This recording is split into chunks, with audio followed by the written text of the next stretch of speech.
뉴욕 증시는 오늘 엇갈렸습니다. 특히 FOMC를 하루 앞두고 완만하게 오르던 증시는 미중 무역 협상이 난기류를 만났다는 소식에 약세로 전환하거나 상승폭을 줄였습니다.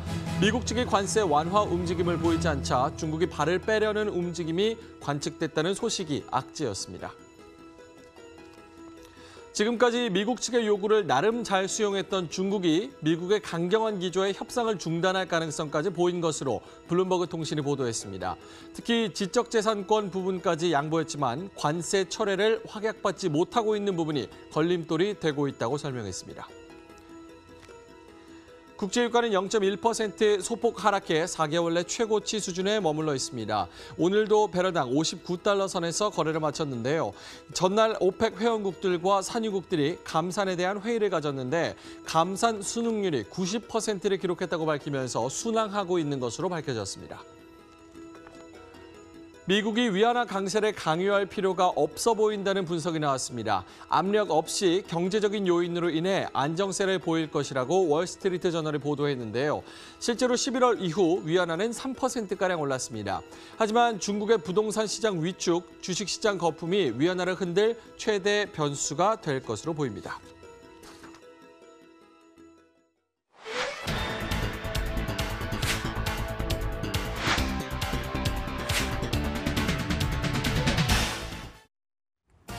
시청자 여러분 안녕하십니까? 해외 시황의 전문가들이 모여서 연구하고 공부하고 또 전달해드리는 머니투데이 글로벌 랩입니다.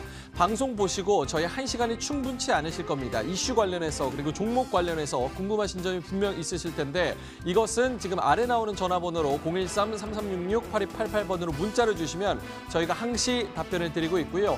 또 인터넷을 이용해 보셔도 좋습니다. MTN 글로벌 랩, 머니투데이 글로벌 랩을 치셔서 다시 보기 콘텐츠들도 많이 이용을 해보시고요. 또 홈페이지에 나와 있는 Q&A 섹션을 이용해 보셔도 저희 전문가 무료 카톡 리딩방에 들어오실 수가 있습니다. 여기서도 많은 정보 얻어 가시기 바라겠습니다.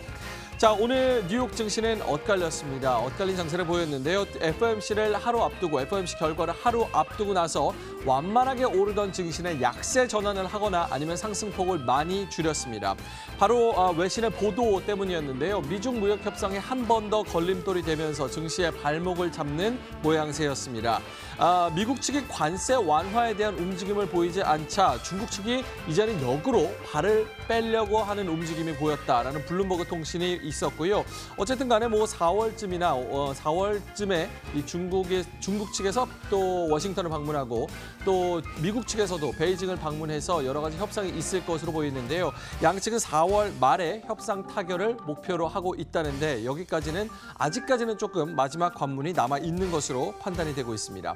오늘 다우존스는 0.1%가량 내렸고요. S&P 500 지수는 거의 변화 없이 그리고 기술업종의 나스닥 지수는 0.3%에서 0.1%가량 플러스권에서 거래를 마쳤습니다. 자, 오늘 개별적인 업종 살펴보도록 하겠습니다. 오늘 바이오 업종이 또 역시나 많이 올랐는데요.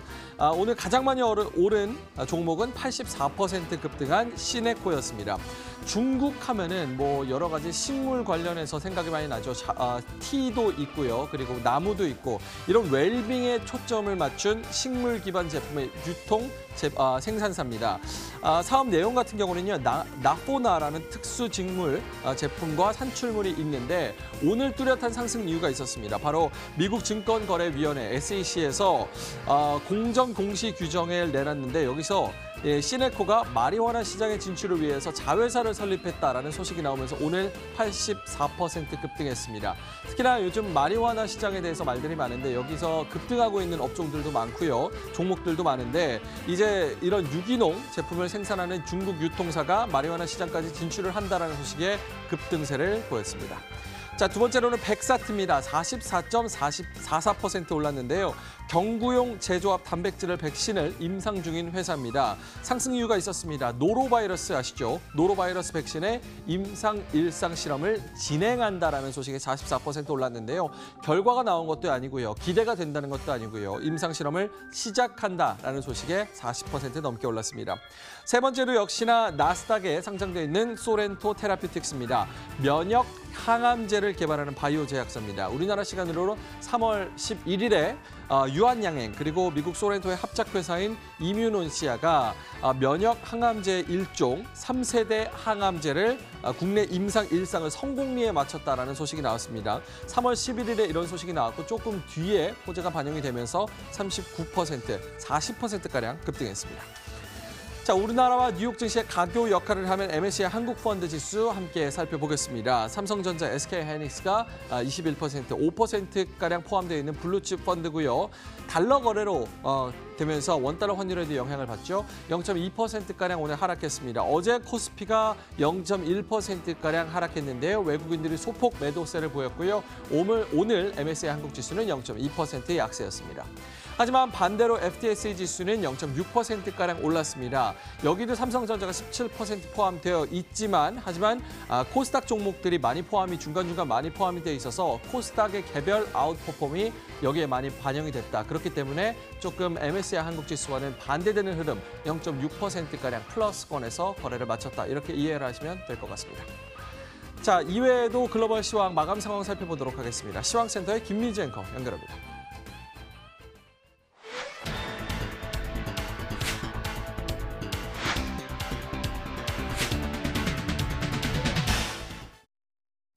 네, FOMC 회의를 앞두고 그리고 미중 협상과 관련돼서 엇갈린 외신 보도를 어떻게 소화하면서 글로벌 시장 오늘 새벽 마감이 됐을까요? 자, 분위기 지금부터 하나씩 확인해 보도록 하죠. 먼저 미국으로 출발하겠습니다.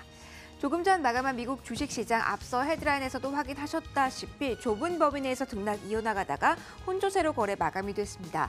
다우는 장중에 26,000포인트까지 오름세 나타났지만 결국은 마이너스권에서 그리고 S&P 500과 나스닥 지수 같은 경우 역시 엇갈린 흐름이었는데 나스닥 홀로 상승권 9포인트 정도 상승하는 모습이었습니다. 이 내부에서는 반도체주가 강한 흐름 보이면서 그나마 홀로 상승한 것으로 지금 분석이 되고 있네요.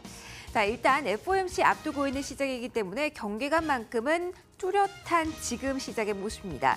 일단 초반부터 분위기를 살펴드리면 완화적인 기조가 또 한 번 강조될 것이다. 비둘기 연준 전망을 안고 출발했는데요. 이에 따라 3대 지수가 전반적으로 오름세를 연출한 장 초반 모습이었습니다. 그러나 시간이 가면서 외신 보도가 미중 협상과 관련해서 나오면서 좀 등락이 엇갈리는 모습이었는데요. 시간선으로 좀 살펴드리면요. 블룸버그 통신의 보도가 먼저 나왔습니다. 앞서 월요일에도 미중 정상 간의 만남이 3월, 4월도 아니고 6월까지 미뤄질 수 있다는 보도란 쪽의 블룸버그였는데요. 자, 오늘 시작해서 블룸버그가 또 한 번 시작에 부정적인 의견을 좀 전달했습니다. 미국과 중국이 지금 협상을 진행하고 있는데 이 합의안에서 중국이 발을 뺄 수도 있다. 이러한 우려가 미국 관리들 사이에서 퍼지고 있다는 내용이었습니다. 시작은 협상이 잘못되는 것은 아닌가, 최악의 상황으로 갈 수 있다는 불안감을 나타냈고요. 여기에서 오전 장중 저점이 나오기도 했습니다. 그러다 분위기가 계속 이어지진 않았습니다. 연이어서 월스트리트저널 쪽에서는 긍정론을 끌어올리는 내용을 보도했기 때문인데요. 라이트하이저와 문우신이 다음 주 베이징을 방문한다. 이는 최종 합의를 위한 것이다. 라는 내용을 전달한 영향이었습니다. 이에 따라서 장 마감 1시간 전만 해도 3대주도 모두 플러스권에 머무는 그 힘이 여기서 나왔는데요. 그러나 좀 더 지켜보자라는 심리가 좀 강했기 때문일까요? 마지막까지 호재로 이어지지는 못했습니다. 자, 오늘 시장 전반적으로 봤을 때 내부적인 기업 실적이라든가 경제 지표는 큰 영향력 발휘하지 못했고요. 미중 협상 관련한 내용이 시장의 흐름을 좌우했다. 이렇게 보시면 되겠습니다. 자, 미국 흐름 확인해 보셨고요. 이어서 유럽으로 넘어가겠습니다. 전반적으로 우호적인 시장 분위기가 유럽 쪽에서는 펼쳐졌습니다. 범유럽 지수가 0.62%, 독일, 프랑스, 영국 모두 상승권에서 거래 마감이 됐습니다. 특히 자동차주의 랠리가 돋보였습니다. 범유럽 지수 안에서 자동차 섹터 같은 경우는 2% 넘게 훌쩍 뛰어오르는 모습이 확인이 됐고요. 지금 보시는 것처럼 독일 증시의 탄력이 가장 좋은데 여기에서 가장 큰 힘을 발휘하는 것도 바로 자동차주였습니다. 뱅크 오브 아메리카 쪽에서의 이제 리서치 보고서, 여기에서 시장은 힘을 얻었다 이렇게 보시면 되겠는데요. 자동차주에 대해서 선벌적인 투자를 할 시기다라고 이야기를 하면서 다임러와 같은 독일의 자동차 업체들의 힘을 주어서 보고서 내용이 작성이 됐습니다. 이에 따라서 매수세 특히 독일 내 자동차주에 집중됐다는 점까지 확인을 해보시면 되겠고요.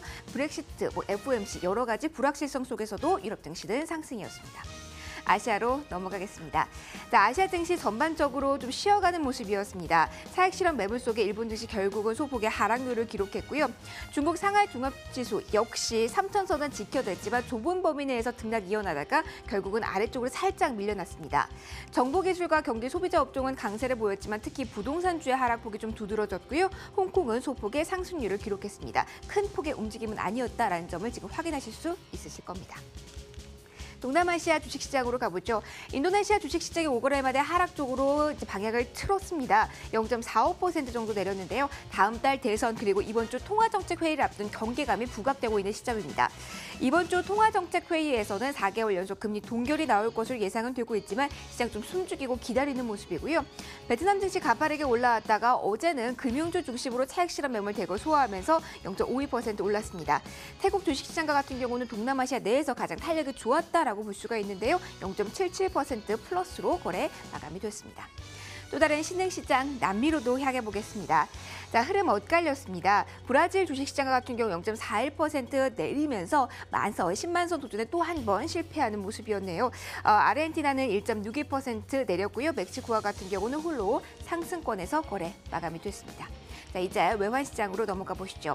달러 인덱스 보시면은요, 지난 8거래일 가운데 7거래일이 하락이었습니다. 자, 오늘 새벽 흐름 보시면 0.11% 좀 조정받으면서 96달러 선에 거래 마감이 되는 모습이었고요. 자, 그리고 유가 쉬어가는 모습 오늘 새벽 확인이 됐습니다. WTI 확인해 보시면 큰 변동 없는 구간에서 거래 마감이 됐고요. 브렌트유 등락 역시 크지 않은 모습이었습니다. 금 가격 보시죠. 3거래 연속 온시장 1,300달러 선 위에서 거래 마감이 되는 모습이었습니다. 오늘 새벽 0.4% 올랐고요. 은과 구리 가격 역시 0.4에서 0.5% 정도 플러스 시세 기록했습니다. 자, 오늘 마지막으로는 필라델피아 반도체 지수 보도록 하겠습니다. 미국 지수가 혼조세로 좁은 범위 내에서 움직였다 앞서 확인해 보셨죠? 자, 그러다 오늘 뚜렷하게 오른 섹터가 있었습니다. 바로 반도체였는데요. 반도체주 전반적으로 힘 강하게 받으면서 필라델피아 반도체 지수 1.34% 큰 폭의 상승률을 오늘 새벽 기록했습니다. 자, 시장의 전반적인 움직임 저와 함께 살펴보셨습니다. 이제 월가가 어떠한 종목에 주목했고 또 어떠한 투자 의견을 왜 제시했는지 이어서 살펴보실까요? 김희욱 소장과 함께 하시죠.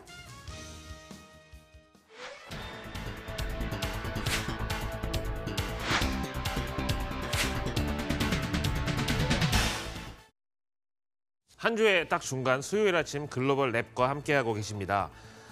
내일 새벽에 우리 시간으로요. FOMC 결과가 나올 텐데 이 FOMC를 앞두고 지금 현재 시장은 잠잠하게 숨죽인 장세가 지속되고 있습니다. 그런 만큼 이제 오늘 같은 날은 뭐 오르고 내리고에 큰 의미가 없다고 보는데 이럴 때일수록 개별 종목에 집중하는 이런 투심이 중요하겠죠. 월가 현지의 투자 의견 변경 종목들 알아보겠습니다. 먼저 켈로그입니다. 이 미국에서 시리얼의 위상이라고 하면 우리나라의 그 즉석밥의 위상이랄까요? 그러면 켈로그의 이 콘프로스트는 우리나라의 햇반에 비유가 되는데 윌 케이스 켈로그라는 사람이 1898년에 이 회사를 설립했으니까 진짜 120년 역사고 1898년이면 우리나라 갑오경장 4년 후입니다. 이만큼 이제 역사가 깊은 회사인데 요즘 들어가지고는 세계 최초로 채식주의자용 식품을 또 출시를 했습니다. 근데 이제 켈로그에서 나오는 채식주의자 전용 식품이 좀 약간 동물 사료 같다는 그런 비판도 없지 않은데요. 어쨌든 아거스 애널리스트 크리스 그라자는 켈로그에 대한 매수 의견은 그대로 유지를 하되 목표 주가는 74달러에서 65달러로 내려잡았습니다. 이유에 대해서는 올해 2019년 회계년도의 EPS 전망을 조금 내려잡으면서 목표 주가도 같이 낮췄는데 켈로그의 영업 환경이 조금 만만치 않다라는 근거를 들었습니다. 사실 아시겠지만 요즘에 저탄 고단, 그러니까 이제 탄수화물을 줄이고 단백질을 이제 늘리는 식의 다이어트 식이요법이 유행인데다가 요즘에 이제 솔직히 시리얼 말고도 먹을 게 워낙에 이제 많다 보니까 이제 이런 건데요. 거기다가 이제 꼭 하루 3끼를 꼭 먹어야 된다는 사람도 줄어들고 있기 때문에 꼭 아침에 시리얼을 굳이 먹어야 되느냐. 아침 건너뛰고 점심을 느지막이 이제 한 끼만 훌륭하게 먹겠다. 이런 사람들은 솔직히 시리얼이 안 맞는 거죠. 그렇다고 이제 이 시리얼을 점심이나 저녁에 먹는 것도 이상하잖아요. 여러 가지 이런 영업 환경이 그렇다는 거고요. 어쨌든 이 켈로그는 비용 절감의 노력을 하긴 하지만 식료품 그리고 이 그로서리라는 게 미국에는 가장 이제 대표적인 어떤 소매 품점인데 쇼핑 습관도 바뀌고 있고 이제 이런 가운데서 켈로그는 당분간은 그야말로 다이어트를 해야 될 것이다라는 것을 목표 주가 하향의 이유로 달았습니다. 국내에는 이제 매칭 종목으로 농심이 있는데 켈로그와 반대로 농심은 다양한 이제 라인업 그리고 최근 들어서 다시 레트로나 어떤 이제 저가 제품에 드라이브를 걸고 있다 보니까 뭐 솔직히 매칭 종목이라고는 하지만 켈로그보다는 훨씬 더 경쟁력이 있다고 볼 수 있겠죠. 두 번째 종목입니다. 유니온 퍼시픽. 워런 버핏이 15%의 지분을 갖고 있는 그야말로 워런 버핏이 사랑하는 종목이 되겠고요. 그런 면에서 유니온 퍼시픽 이름은 조금 낯설긴 하지만 워런 버핏이 많이 갖고 있는 뭐 코카콜라, 맥도날드 이런 것처럼 미국의 가장 대표적인 생필품이랄까 이런 정도의 느낌으로 봐야 되겠죠. 루프 캐피탈은 투자 의견을 매수해서 보유를 한 단계 낮췄습니다. 목표 주가는 크게는 아니고요. 약 0.5% 정도 내려잡았네요. 193달러에서 182달러로 내려잡았습니다. 그 이유에 대해서는 뭐 작년에 미국에서 이제 자연 재해가 있어가지고 오레곤 터널이 붕괴되면서 최근 들어서 이제 올 겨울이죠. 뭐 지난 12월부터 올해 1월까지 미국에 비정상적인 한파가 있었잖아요. 뭐 이런 것까지 이제 봤을 때 유니온 퍼시픽의 실적에 안 좋은 영향을 주었다라고 봤습니다.